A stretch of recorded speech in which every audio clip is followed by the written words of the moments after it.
할렐루야! 굿TV 세상을 보는 창. 오색 오감을 시청하시는 시청자 여러분, 저는 거룩한 수다를 통해 엄마들을 위로하고 격려하는 맘투맘 코리아 대표 이지연입니다. 오늘은 맘투맘 엄마의 마음 열기에 나오는 가정이라는 정원 가꾸기라는 제목으로 함께 하겠습니다. 오늘의 주제는 우리의 가정을 정원으로 표현하고 있습니다. 가정이라는 정원을 아름답게 가꾸기 위해서는 어떻게 해야 할까요? 오늘은 하나님의 말씀 안에서 가정이라는 정원을 위해 어떻게 경건한 토양을 조성할 수 있을지 살펴보려고 합니다. 여러분은 아름다운 정원 하면 어떤 모습이 상상되십니까? 아름다운 나무들이 있고 꽃들이 피어나고 열매들이 탐스럽게 열리는 모습을 상상하게 될 것입니다. 하나님께서 만드신 아름다운 동산도 그런 모습이었을 것입니다. 하나님은 에덴 동산을 만드시고 아담에게 다스리며 잘 지키라고 하셨습니다. 아담에게 있어서 이 다스린다 하는 것은 아주 영광스러운 말씀입니다. 왜냐하면 이 다스림의 의미는 창조주 하나님과 함께 동역하는 것을 의미하기 때문입니다. 그런데 이 말씀을 아담에게만 주신 것이 아니라 우리에게도 주셨기 때문에 우리 역시 하나님의 동역자들입니다. 하나님이 만드시고 가꾸신 에덴 동산처럼 우리에게도 가정이라는 정원을 주셨습니다. 그러면 어떻게 이 가정이라는 정원을 아름답게 가꾸고 만들어야 하겠습니까? 우리는 종종 여행을 하거나 휴가를 보낼 때 잘 가꾸어진 정원을 만나게 됩니다. 저는 멋지게 조성된 많은 정원들을 볼 때마다 이렇게 멋진 정원이 만들어지기까지 얼마나 많은 시간과 수고와 땀방울이 흘렀을까 하는 생각이 듭니다. 왜냐하면 멋진 정원은 단기간에 만들어지지 않기 때문입니다. 하루아침에 아름다운 정원이 만들어지지 않는 것처럼 가정이라는 정원도 어느 날 갑자기 멋진 정원이 되지 않습니다. 아름다운 정원이 되기까지 수많은 선택과 수많은 수고와 노력, 결단이 필요합니다. 현재 가정이라는 우리의 정원은 어떤 모습으로 만들어져 있는가요? 열심히 가꾸어 가고는 있지만 다른 집과 우리 집을 비교하면서 의기소침해 있지는 않으신가요? 우리의 마음이 조급해서 예쁜 꽃과 열매만을 생각하고 있다면 오늘 주제를 통해서 우리의 생각을 교정하고 하나님이 주시는 지혜와 희망을 바라보는 시간이 되었으면 좋겠습니다. 아름다운 가정이라는 정원을 가꾸기 원하는 여러분, 그렇다면 우리가 이 가정이라는 정원을 아름답게 꾸미려면 과연 누구에게 배우면 좋겠습니까? 가정이라는 정원을 만들어주신 하나님께 배워야 합니다. 하나님의 방식이 아닌 세상의 방식으로 가정이라는 정원을 가꾼다면 제대로 된 정원을 만들 수가 없기 때문입니다. 가정이라는 정원을 만들어 주신 분이 하나님이시기 때문에 하나님께 배워야 하는 것이 맞습니다. 그런데 우리의 자녀 양육도 마찬가지입니다. 우리 자녀는 일시적으로 하나님이 우리에게 맡겨주셨습니다. 그런데 하나님의 자녀라고 인정은 하면서도 하나님의 방식이 아닌 우리의 욕심과 우리의 방식, 세상의 방식으로 키워간다면 올바른 목적지에 이를 수가 없습니다. 그럼에도 불구하고 우리의 모습은 어떻습니까? 세상의 방식으로 자녀를 완벽하게 키우려고 모든 에너지를 쏟아붓고 온갖 희생을 마다하지 않습니다. 그러다 보니 아기 때부터 온갖 수고를 아끼지 않습니다. 돌도 되지 않은 아기를 안고 문화센터에 갑니다. 이것을 시작으로 육아에 온갖 에너지를 사용합니다. 진정한 교육의 의미보다는 자랑이 될 만한 대학에 보내는 것이 자녀 교육의 목표가 되었고 자녀 교육을 얼마나 잘 시켰는가가 인생의 성공 유무로 생각하는 시대를 살면서 우리는 하나님의 자녀를 어떻게 키워야 할지 늘 마음이 흔들리는 것이 사실입니다. 그런데 이렇게 자녀 교육에 열과 성을 다하는 것과는 별개로 우리 자녀들은 행복하지가 않습니다. 또한 아버지는 아버지대로, 엄마는 엄마대로 오로지 자녀를 양육하는 일에 뒤처지지 않기 위해서 많은 수고와 스트레스를 경험하면서 살아갑니다. 그러다 보면 가정 안에 참된 안식을 누리고 평안을 누려야 하는데 늘 쫓기는 삶을 살다 보니 우리 가정이라는 정원은 삭막하고 메마르고 거친 공간이 되고 있습니다. 그럼 이제 성경의 가르침들을 살펴보겠습니다. 가정이라는 정원에 심어질 나무는 어떠해야 하겠습니까? 갈라디아서 5장 22절과 23절의 말씀입니다. 오직 성령의 열매는 사랑과 희락과 화평과 오래 참음과 자비와 양성과 충성과 온유와 절제니 이 같은 것을 금지할 법이 없느니라. 아멘. 가정이라는 정원에 심겨진 나무에 맺어질 열매는 하나님께서 주시는 선물입니다. 그러면 이 열매는 어떻게 맺어지는 것일까요? 유진 피터슨의 메시지 성경에는 갈라디아서 5장의 말씀이 이렇게 표현이 되어 있습니다. 그러나 우리가 하나님의 방법대로 살면 어떤 일이 일어날까요? 과수원에 과일이 풍성히 맺히는 것처럼 하나님께서 우리의 삶에 여러 가지 선물, 다른 사람들에 대한 호의, 풍성한 삶, 고요함 같은 것들을 풍성히 주실 것입니다. 또한 우리는 끝까지 견디는 마음과 긍휼히 여기는 마음과 사물과 사람들 속에 기본적인 거룩함이 스며들어 있다는 확신을 갖게 될 것입니다. 우리는 충성스럽게 헌신하고 우리가 살아가는 방식을 강요하지 않으며 우리의 에너지를 슬기롭게 모으고 관리할 수 있을 것입니다. 아멘. 어떻게 열매가 자란다고 하시나요? 그분의 방식대로 살 때 가능하다고 하십니다. 하나님의 방법대로 산다면 우리 안에 편안하고 자연스럽게 이러한 마음들이 선물이 되어 맺어질 것입니다.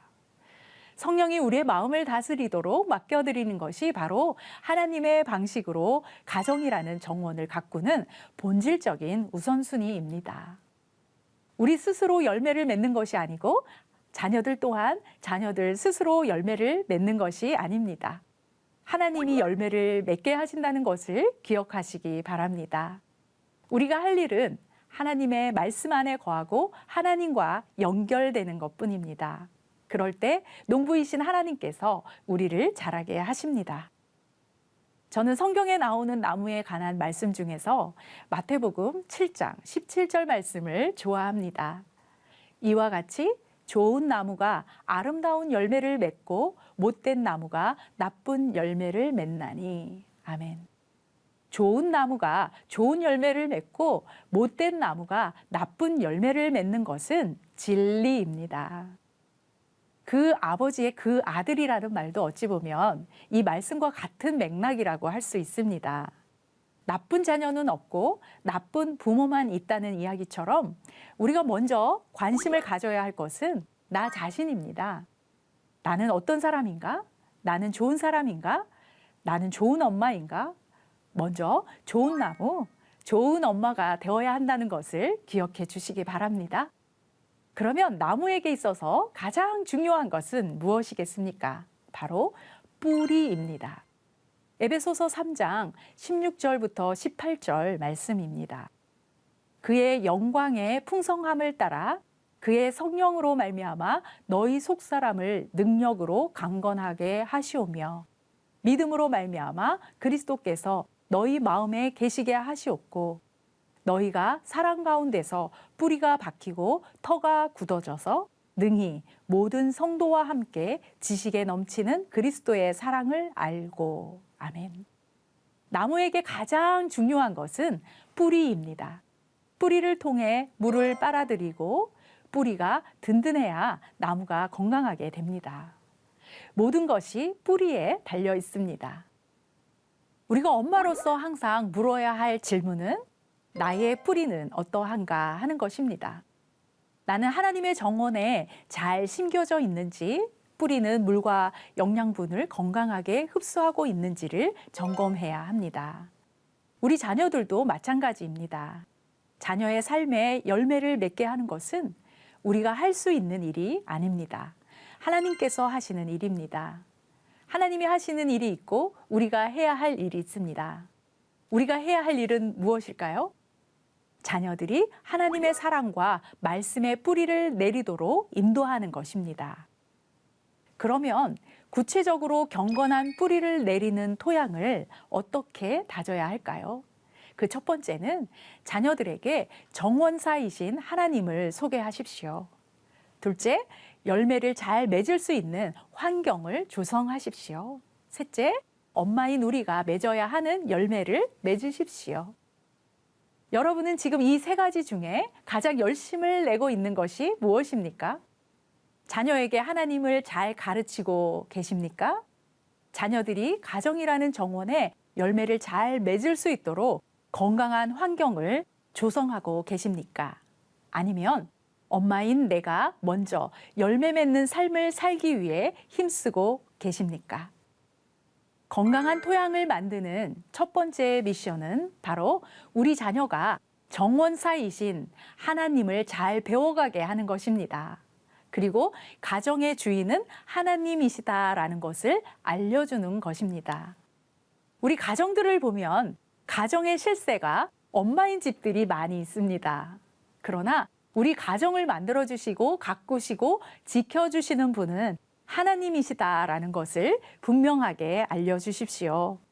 창조주 하나님을 가르쳐 주시고 하나님이 어떻게 우리 집을 도와주셨는지, 엄마 아빠를 지금까지 어떻게 인도해 주셨는지 가르쳐 주는 것입니다. 그래야지만 우리 자녀들도 하나님을 직접 느끼고 경험할 수 있게 됩니다. 둘째는 열매를 잘 맺을 수 있는 환경을 조성해 주어야 합니다. 우리 집은 자녀들이 기도하고 말씀으로 하나님과 인격적인 관계를 갖는 것에 어색하지 않고 자연스러운가요? 그것이 어색하지 않고 자연스러워야 합니다. 제가 영유아 유치부 사역을 할 때 가정예배 학교를 종종 진행을 했었습니다. 그때 가정예배가 잘 안 되는 이유가 있었습니다.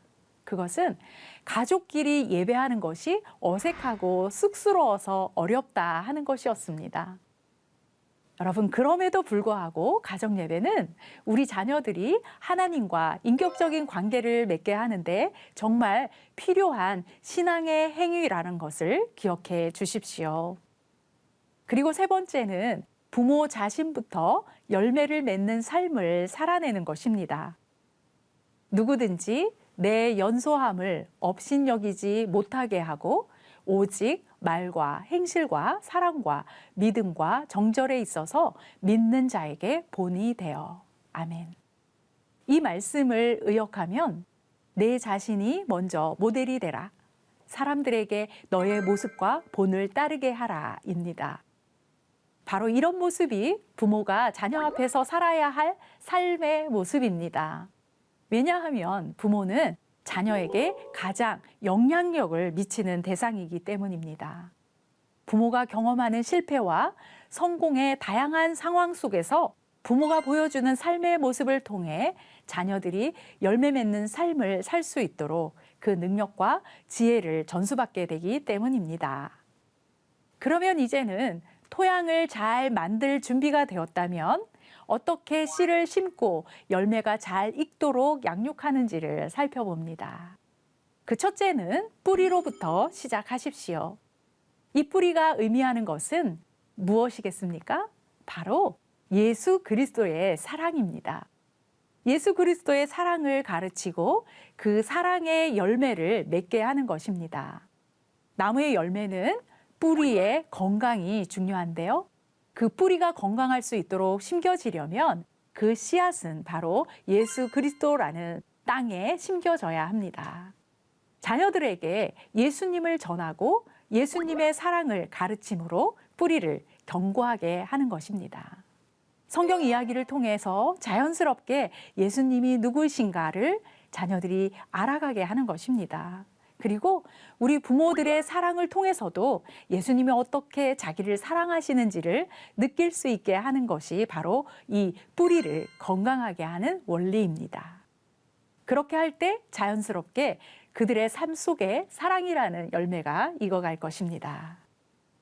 그 다음은 다른 이들에게 작은 것일지라도 친절을 행하게 가르쳐 주십시오. 친절을 베풀어야 할 대상은 수도 없이 많겠지만 특별히 몸이 약한 노인이나 어린 사람들을 잘 도와줄 수 있도록 가르치는 것이 좋습니다. 이렇게 하는 것은 어떤 열매를 맺는 것일까요? 바로 자비의 열매입니다. 우리가 이 자비를 가르칠 때도 늘 잊지 말아야 할 것은 부모가 먼저 섬김의 본을 보이는 것입니다. 그래야 자녀들도 자연스럽게 섬기는 것이 몸에 배게 되는 것이죠. 그래서 이 부분에서도 중요한 것은 부모가 자녀를 대하거나 다른 사람들을 대할 때 어떤 방식으로 대하는가 하는 것입니다. 억지로 보여주기 위함이 아니라 몸에 배어 있는 예의와 친절을 통해서 자녀들의 삶 속에 스며들게 하는 것입니다. 예를 들면 성탄절이나 명절 때 우리 아파트 경비 아저씨들에게 선물을 나눠준다든지 또 평상시 동네에서 만나는 어르신들에게 친절하게 인사를 한다든지 또 주변에 어려움을 당하는 사람들이 있을 때 그냥 지나치지 않고 또 도움을 준다든지 그런 일상의 모습들에서 우리 자녀들은 삶의 중요한 교훈을 얻게 되기 때문입니다. 그 다음은 너무 빨리 너무 많은 것을 기대하지 말고 인내하도록 가르치는 것입니다. 고린도전서 13장에서 사랑에 대한 설명 가운데 가장 먼저 나오는 것이 오래 참음입니다. 그러면 우리 자녀들에게는 오래 참음에 대해서 인내함에 대해서 어떻게 가르칠 수 있을까요?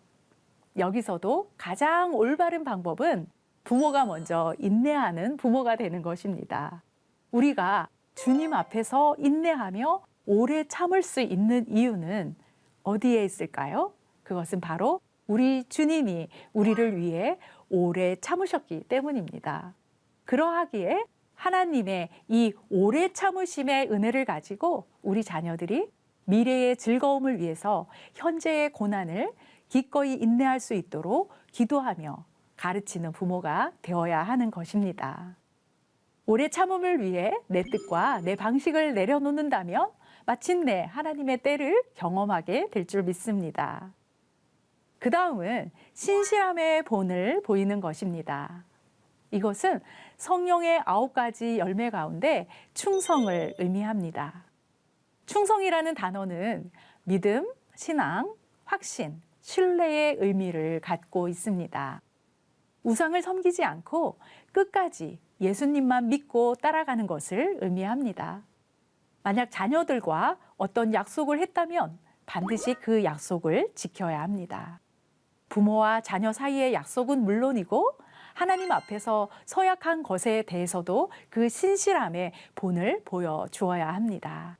그래야 우리 자녀들도 그렇게 살 수 있습니다. 주님을 신뢰하고 성실히 삶을 살아내는 것이 신실함입니다. 하나님이 다윗을 이스라엘 왕으로 선택하실 때 찾으신 것도 신실함이었습니다. 우리 자녀들이 나이가 들어갈수록 말로 가르치는 것보다는 부모가 먼저 그 삶을 사는 것이 중요합니다. 하나님의 말씀에 신실하게 순종하는 본을 보여주므로 우리 자녀들도 충성의 열매를 맺게 될 것입니다. 충성의 열매를 맺을 수 있도록 가르치는 멋진 부모가 되시기 바랍니다. 그 다음은 자녀들에게 더 어린 형제를 또는 애완동물에게도 온유하게 대하는 법을 가르쳐 주어야 합니다. 온유라는 단어는 헬라어 의미로는 친절, 겸손, 동정심의 의미를 가지고 있습니다. 마음이 착하고 친절하여 겸손한 것을 의미합니다. 동물에 관하여 사용할 때는 온순하지 못한 짐승을 고삐에 매어 온순하게 만들어 주인의 말을 잘 듣게 할 때 사용하는 단어가 바로 이 온유라는 단어입니다. 화를 내지 않고 매정하지 않으면서 온유하고 온순한 사람을 말할 때 사용하는 단어입니다. 이 온유의 표본을 잘 보여주시는 분은 누구실까요? 바로 우리 예수님이십니다. 인자가 온 것은 섬김을 받으려 함이 아니라 도리어 섬기려 하고 자기 목숨을 많은 사람의 대속물로 주려 함이니라. 아멘. 이것이 바로 온유입니다. 온유함이 우리 자녀들의 내면 성품으로 열매를 맺을 수 있도록 돕는 부모가 되시기를 바랍니다. 그 다음은 자녀들에게 하나님의 길을 따르면 선한 삶으로 이어진다는 것을 보여주시기 바랍니다. 이것은 성령의 9가지 열매에서 어떤 열매일까요? 바로 양선의 열매입니다. 하나님의 길을 따르는 것이 옳은 길이라는 것을 가르쳐 줄 때 우리 자녀들은 양선이라는 열매를 맺게 됩니다. 그 다음 열매는 절제입니다. 자녀들이 절제를 실천했을 때 반드시 칭찬해 주십시오. 절제란 욕구대로 하지 않고 알맞게 조절하는 것입니다. 내 본성대로 사는 것을 다스리기 위해서 필요한 것이 바로 절제입니다. 게으름을 절제하는 것, 먹고 싶은 것을 절제하는 것, 미디어 게임이나 숙제를 미루는 것, 욕하는 것, 늦은 시간까지 깨어 있는 것 등을 절제했을 때 반드시 그것에 대해 칭찬을 해주면 우리 자녀들은 스스로 자기 자신을 이겨내는 힘을 기르게 됩니다. 그 다음은 비록 우리 삶에서 힘겨움이 있다고 하더라도 평강을 누리는 모습을 보여주시기 바랍니다. 성령의 열매로 보면 화평의 열매를 맺는 것입니다. 이것은 어려움과 고난 중에서도 유지할 수 있는 샬롬입니다. 그럼에도 불구하고의 마음의 건강을 이루어내는 것을 의미합니다. 그 다음 열매는 기쁨입니다. 어떤 상황에서도 주님 안에 거하면 기쁨이 있다는 것을 가르쳐 주십시오. 이것은 성령의 열매 속에 있는 희락을 말합니다.